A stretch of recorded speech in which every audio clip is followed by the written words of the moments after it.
Once upon a time there lived a man called Prophet Ezekiel. He had a church in Lagos. His name was on everyone's lips, and his church was always packed. People from all over would come just to hear what they believed were messages straight from God. But behind the scenes, a different story was unfolding.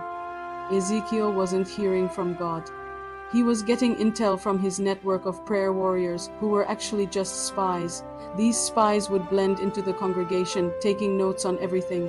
They'd see who was wearing what, who looked worried, who seemed happy, and they'd feed this information back to Ezekiel.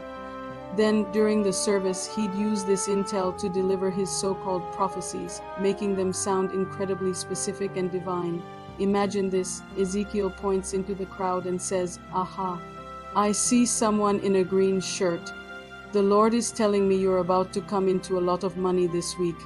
The crowd would erupt, amazed at his accuracy. The person in the green shirt, feeling seen and special, would be overjoyed. But what they didn't know was that Ezekiel's team had already scouted their social media. They knew this person was struggling with money and was desperate for a breakthrough. His prophecies were always cleverly vague, just specific enough to feel personal, but general enough to apply to many. He preyed on people's vulnerabilities, promising them miracles and breakthroughs in exchange for money. Sow a seed of faith, eat boom from the pulpit, and you will reap a harvest of blessings. While his followers gave everything they had, scraping by, Ezekiel lived a life of luxury, showing off his expensive cars and designer clothes, all funded by their faith. But this empire of lies was built on shaky ground, and it was about to come crashing down. One of the church members, a sharp guy named Teo, started to notice something was off.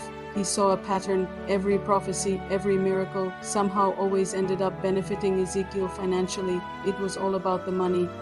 Teo wasn't going to just sit back and watch people get manipulated. He decided to do some digging of his own. He started discreetly gathering evidence, documenting the inconsistencies, and connecting the dots. He discovered the network of spies and how they collected information. He put together a solid case, exposing Ezekiel's entire fraudulent operation. Armed with undeniable proof, Teo went straight to the Nigerian police and reported everything.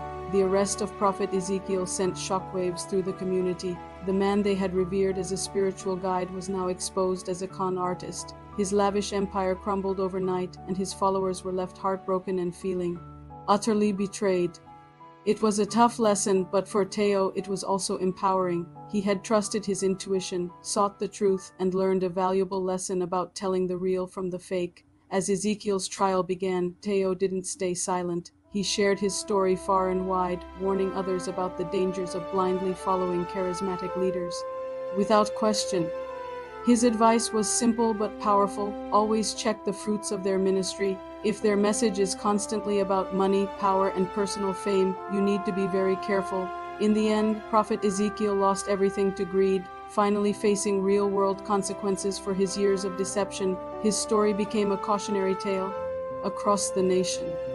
As for Teo, he found a new spiritual home, a community built not on manipulation and theatrics, but on genuine faith, transparency, and support. His bravery showed everyone that one person standing up for the truth can make a world of difference. Thanks for watching. If you found this story interesting, don't forget to like this video and subscribe to the channel for more content like this.